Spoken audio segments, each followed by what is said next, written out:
यूं ही नहीं ताज ताज बन जाता है। शिल्पकारों का हुनर और चुनिंदा संगमरमर ताज को नायाब बनाते हैं। कुछ ऐसे ही चुनिंदा जगहों से बस खास ही चुनकर लाता हूँ। कतरे कतरे को मैं हीरे सा परखता हूँ। यूं ही नहीं मैं रजनीगंधा बन जाता हूँ। अभी आपने कहानी सुनाई थी कि भेड़िया आया भेड़िया आया। एक कहानी मैं भी सुनाती हूँ। एक बादशाह ने रफूगर रखा हुआ था जो उनकी बातों का रफू करता था। और मुझे लग रहा है कि आप बातों की रफू कर रही हैं इतने देर से। जितनी आपने बात की आपको लगता है कि जो कुछ राहुल जी कह रहे हैं वो गलत और जो भाजपा के लोग कह रहे हैं वही सही। और मुझे लगता है कि पत्रकारिता के लोग रफू करने के लिए नहीं बैठे हैं, वो ऊंची ऊंची फेंकने वालों के लिए रफूगर नहीं बन के बैठे होते हैं। वो सही और गलत के बीच में खड़े होके तटस्थ होके देखते हैं और अपने प्रश्न खड़े करते हैं। अब चूंकि रफू की आपने बात की, आपने एक कहानी सुनाई थी, दूसरी कहानी मैंने सुनाई। वो कहानी बहुत बड़ी है, मुझे कहने कहानी सुनने की जरूरत नहीं है, लेकिन रफूगर का जो काम हो रहा था उसके उत्तर मैं आपको दे देती हूँ। आपने कहा कि संविधान बचाने के लिए ही एलओपी प्रश्न खड़े कर रहे हैं, और वो प्रश्न अगर जायज न होते तो पहले उनके प्रेस कॉन्फ्रेंस में जो हमारे चुनाव आयोग जी ने कहा था कि 7 दिन के अंदर या तो आपको माफी मांगनी पड़ेगी या आपको एफिडेविट देना पड़ेगा। राहुल जी ने नहीं दिया और चुनाव आयोग ने कोई प्रश्न तक नहीं उठाया। इसका मतलब कुछ तो दाल में काला है, पूरी दाल ही काली है। आपने कहा कि क्या चुनाव में भाजपा को हराने के लिए? अरे मैम, अगर चोरी नहीं थी तो एफआईआर कैसे हुई? और अगर वो एक्सेस देख के लोग खड़े कह रहे कि हाँ मेरे वोट, मेरा नाम रीड किया गया, वो लोग कौन है? भारतीय ही ना। आप लोग जानबूझ के इस देश में नेपाल का नाम लेके जिस तरह से एलओपी के लिए बात कहना चाहते हैं कि वो ऐसा करना चाहते हैं, ये जानबूझ के आप इस देश की संवैधानिक स्थिति प्रश्न चिन्ह खड़ा करते हैं।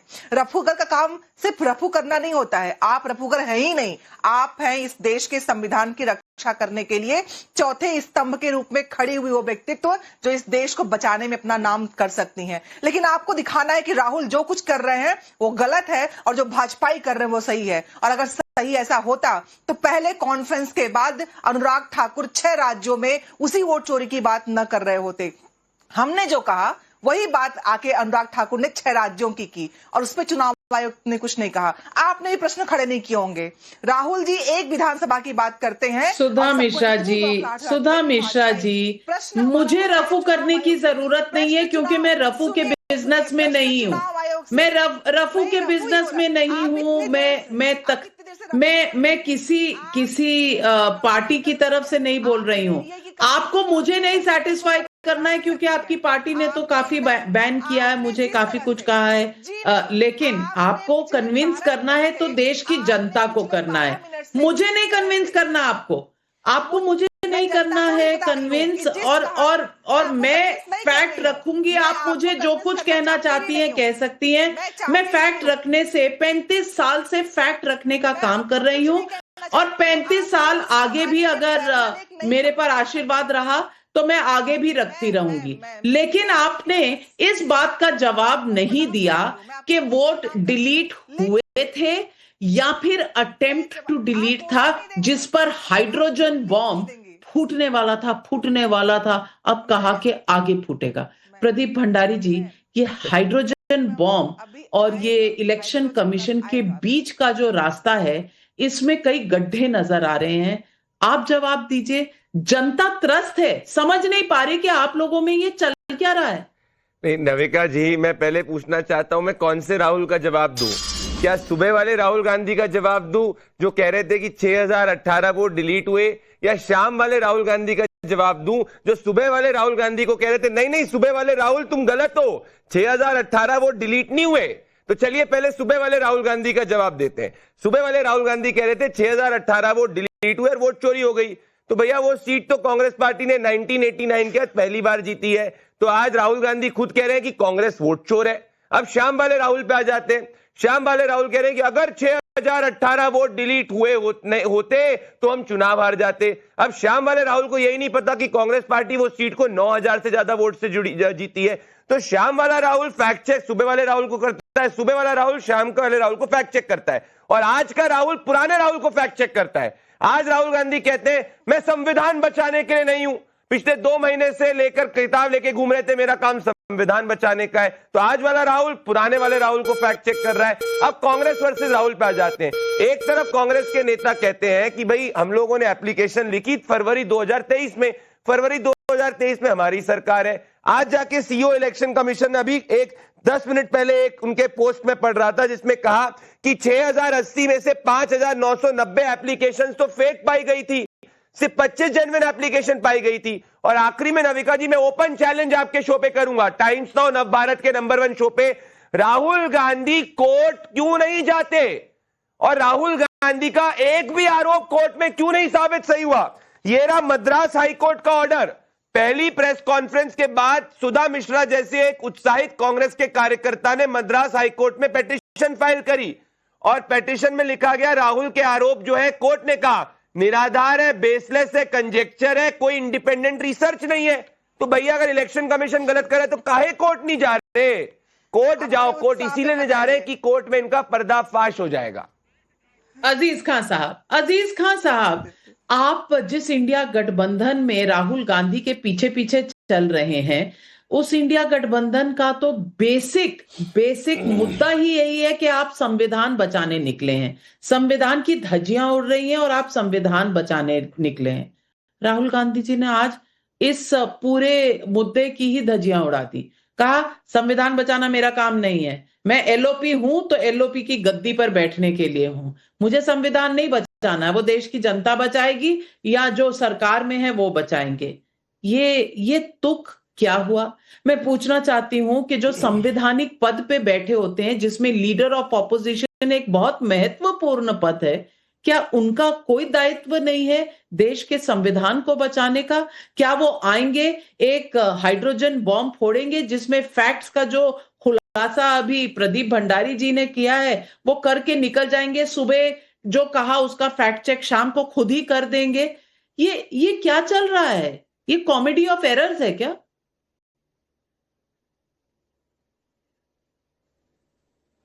देखिए नाविका जी, अभी आपने कहा कि अखिलेश जी समाजवादी पार्टी राहुल गांधी जी के पीछे पीछे चल रही है। यहां कोई किसी के पीछे नहीं चल रहा है, हम लग गई बात और साथ साथ चल रहे हैं। और साथ साथ इस मुल्क में जो समस्याएं हैं, सुनिए दिल पे लगी है, साथ साथ जो समस्याएं हैं, जो देश में लोकतंत्र पर खतरा है और जो लोकतंत्र की हत्या की जा रही है, उसको बचाने हम सारे लोग निकले हैं, पूरा इंडिया गठबंधन और इंडिया के सारे साथी। और जब यही इंडिया के सारे साथी युवा, बेरोजगार, किसान, गरीब, मजदूर, उनकी बात की जाती है तो कहा जा रहा साहब आप नेपाल की बात कर रहे हो, आप बांग्लादेश, आप श्रीलंका की बात कर रहे हो। अरे इसमें नेपाल, श्रीलंका और बांग्लादेश से कोई लेना देना नहीं है। लेना देना है इस देश के युवाओं का, बेरोजगारों का, जरूरतमंदों का। इसको वो नाम दे करके गाली मत दे, पहली बात। दूसरी बात, अभी प्रदीप जी कह रहे थे कोर्ट क्यों नहीं जाते हो। अरे साहब, कोर्ट ने ही तो एसआईआर पे तमाम प्रतिबंध लगाया, कोई तमाम तरीके के फैसले किए और कई सारी चीजें निकल करके आई। अरे सुनिए ना सर, सुनिए, बीच में नहीं प्रदीप जी, नो बीच में नहीं। बहुत सारे सजेशन दिए हैं और वो सजेशन मानना पड़ा सीसी को, आपको पता होना चाहिए, क्योंकि बहुत सारी चीजें नहीं मान रही थी, एक बड़ा धांधली नजर आया था। सुनिए मेरी बात। दूसरी बात मैं आपको बताऊं कि देखिए, जिस तरह आज पूरे देश में हाहाकार है, अलग अलग तरीके से चीजें निकल करके आ रही हैं। क्या लोग कहीं रहे, तमाम लोगों का अलग अलग स्टेटमेंट है कि साहब एक घर में, सुनिए ना मेरी बात, 1,000 वोट, 2,000 वोट कई कम्युनिटी के मिल रहे हैं। ये मैं नहीं कह रहा हूं, ये आपके चैनल ही, तमाम चैनल खुलासा कर रहे हैं, लोग बता रहे हैं। सुनिए ना, बात आप जान लीजिएगा। अरे अजीज भाई, आपको पूरा सुना मैंने, आपके पूरे समय मैंने एक सेकंड नहीं बोला। सुनिए मेरी बात ना अजीज भाई, भाई सुनिए, मैंने सुना आपके पूरे समय में, पूरे आपके टाइमर मैंने नहीं बोला। अरे कोर्ट ने एसआईआर पे बोला इंक्लूजनी प्रोसेस। अजीज भाई, चुनाव आयुक्त की कर रहे हैं। नहीं, अरे अब आप बताओ, राहुल गांधी ने हमें बोला। प्रदीप भंडारी जी, अजीज खान साहब बोल रहे हैं, आपको काउंटर का समय दो। प्रॉब्लम हो रही है, बोलिए अजीज भाई। भाई नाविका जी, देखिए ना, मिर्ची लग रही है, प्रॉब्लम इनको हो रही है। इसका मतलब अगर इनका जाति मुफात नहीं है, अगर जाति मकसद नहीं है, तो आखिर इनको दिक्कत क्यों हो रही है? अगर कोई सवाल खड़ा कर रहा है, समस्याएं हैं, अलग अलग वोटर कहीं ना कहीं अपना कंप्लेन कर रहे हैं, तमाम चीजें निकल करके आई हैं, तो उस पर बीजेपी को प्रॉब्लम क्यों हो रही है? आखिर सीसी जवाब क्यों नहीं दे रहा है? क्या आप सीसी के बदले आप उसके प्रवक्ता? पर आप क्यों नहीं जवाब दे रहे? मेरा तो एक छोटा सा सवाल था ना अजीज खान साहब, आप भी मेरे सवाल का जवाब नहीं दे रहे हैं। मैं आपको रिमाइंड करना चाहती हूं, लोकतंत्र बचाना मेरा काम नहीं है। आपको मैंने एक बात कही कि अखिलेश जी राहुल गांधी के पीछे चल रहे हैं, तो आपको बुरा लग गया, तो मैं वापस लेती हूं। वो साथ चल रहे हैं, उन्हें शायद आगे चलना चाहिए, क्योंकि राहुल गांधी तो आप कह रहे हैं कि वो लोकतंत्र बचाने के लिए निकले ही नहीं है। तो अब आप कहां हैं? आपको बीच रास्ते छोड़ दिया ना मझधार में।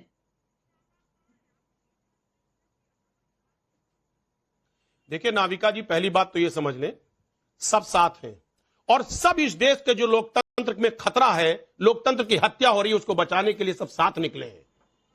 सब साथ निकले हैं और साथ रहेंगे। ये इस तरीके का नैरेटिव गढ़ने से कोई फायदा नहीं। मैंने नहीं कहा, राहुल गांधी ने कहा, दूसरी बात, लेकिन आप मेरे पर गुस्सा कर रहे हैं। अनंत विजय जी, मैं क्या गलत बोल रही हूं? क्या राहुल गांधी के ये शब्द नहीं थे?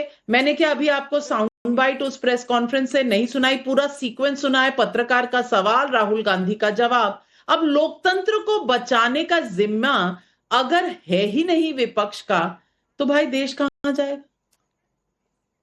सही कह रही हैं आप। आपने, राहुल जी ने आज बहुत स्पष्ट तरीके से ये बात कही है कि लोकतंत्र को बचाना उनका काम नहीं है। वो लीडर ऑफ द अपोजिशन है, उनके बाद का वाक्य भी यही था। लेकिन मैं तो हैरान नविका जी इस बात से हूं कि अगर थोड़ा सा रिसर्च राहुल गांधी की टीम ने किया होता तो आज ये भी नहीं कहते कि सीआईडी इतनी चिट्ठियां लिख रही है और सीईसी उसका जवाब नहीं दे रहा है। ये सारा मामला सीईसी ने, इलेक्शन ऑफिसर्स ने वो सारे प्रश्नों का उत्तर दे दिया, उनको नंबर भी दे दिए, उनको 200 आईपी एड्रेस भी दे दिए, जिससे 8 लाख डिवाइसेस लगे हुए हैं। अगर कर्नाटक के अखबारों को ही पढ़ लिए होते आज राहुल गांधी, तो 6 सितंबर से लेके 2 महीने से ये सारी चीजें वहां प्रकाशित हो रही हैं। तो जो